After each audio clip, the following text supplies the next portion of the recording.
Hello everyone. Summer start అయిపోతుంది కదా, అందుకే పిల్లలనైతే ఇంకా బయటికి తీసుకురావడం స్టార్ట్ చేసాము. ఎందుకంటే వింటర్లో అంతా బయటకైతే వెళ్ళలేము. సో సమ్మర్లో అయితే ఖచ్చితంగా ఇంకా పిల్లల్ని బయట తిప్పాలి. ఎందుకంటే ఇంట్లోనే ఉంటే ఇంటికి అంకితం అయిపోతారు.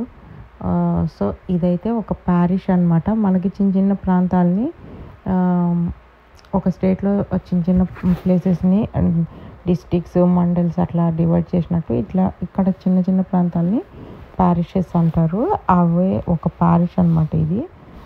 అక్కడ బీచ్ అనమాట. ఒక్కొక్క ప్యారిష్లో ఒక్కొక్క బీచ్ ఉంటుంది.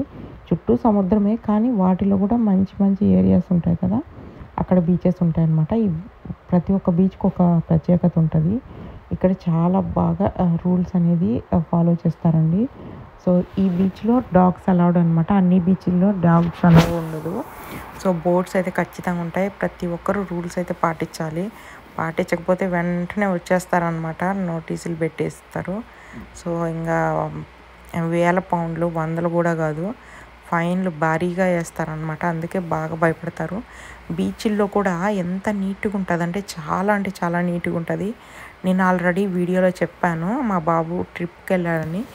ఈ బీచ్లో అనమాట. ఇట్లానే బీచ్ల్లో ఎవరైనా ఇంకా వచ్చి ఏదన్నా డస్ట్ అట్లా వేస్తే ఆ మ్యాక్సిమం వేయరు. సో ఎవరైనా ఇన్ కేసు వేసి లేకుంటే ఏమన్నా మిస్ అయ్యి ఏదన్నా సముద్రం నుంచి కొట్టుకొచ్చిన అవన్నీ వచ్చేసి ఇట్లా క్లీన్ చేస్తారనమాట. దీనికి సపరేట్ మళ్ళీ వాలంటీర్స్ కూడా ఉంటారు బీచ్ క్లీన్ చేసేదానికి. సో బీచెస్ అయితే చాలా క్లీన్గా ఉంటాయి. క్లీన్గా ఉన్నా కూడా ఇంకా సముద్రంలో నుంచి సీవీడ్ అంతా వచ్చేస్తూ ఉంటుంది కదా, అది కొంచెం స్మెల్లీగా, ఇంకా దానివల్ల కొంచెం బగ్స్ అన్నీ ఉంటాయన్నమాట. దానివల్లే కానీ ఏమైనా ఇంక అంతా వచ్చేసి బీచెస్ చాలా క్లీన్గా ఉంటాయి.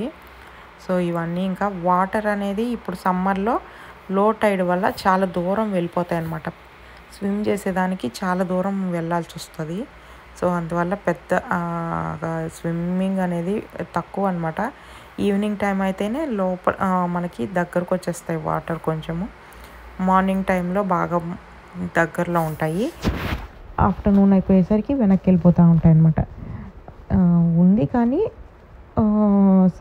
సన్నీగానే అయినా కూడా వర్షాలు పడి అందులో ఉండేది ఐలాండ్లో కదా, అందులో సముద్రం దగ్గరికి వెళ్ళినాం కాబట్టి కొంచెం విండీగానే ఉంది, చలి పుడుతూనే ఉంది. సో వెదర్ అయితే సమ్మర్ అయినా కూడా ఒక్కోసారి వానల వల్ల చలిగాళ్ళ వల్ల కొంచెం చలిగానే ఉంటుంది. సో అయినా కూడా ఇక్కడ వాళ్ళకి ఇంకా క్లైమేట్ అలవాటు అయిపోయి ఉంటుంది కాబట్టి ఈ ఉండే 2-3-4 నెలల కోసం అయితే ఎండ కోసం స్ప్రేలు కొట్టుకొని మళ్ళీ సన్ ర్యాషెస్ వస్తాయి. మళ్ళీ అదొక ప్రాబ్లం అనమాట. దానికి సన్ లోషన్స్, క్రీమ్లు అన్నీ పూసేసుకొని వచ్చి బీచ్ల్లో ఉంటారనమాట.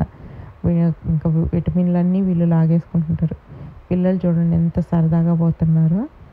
సో చాలా బాగుంటుంది ఇక్కడ. ఎక్కువ సైకిల్స్కి మెయిన్ ప్రాధాన్యం ఇస్తారు చాలామంది. హెల్త్ వైజ్ కూడా చాలా మంచిది కదా.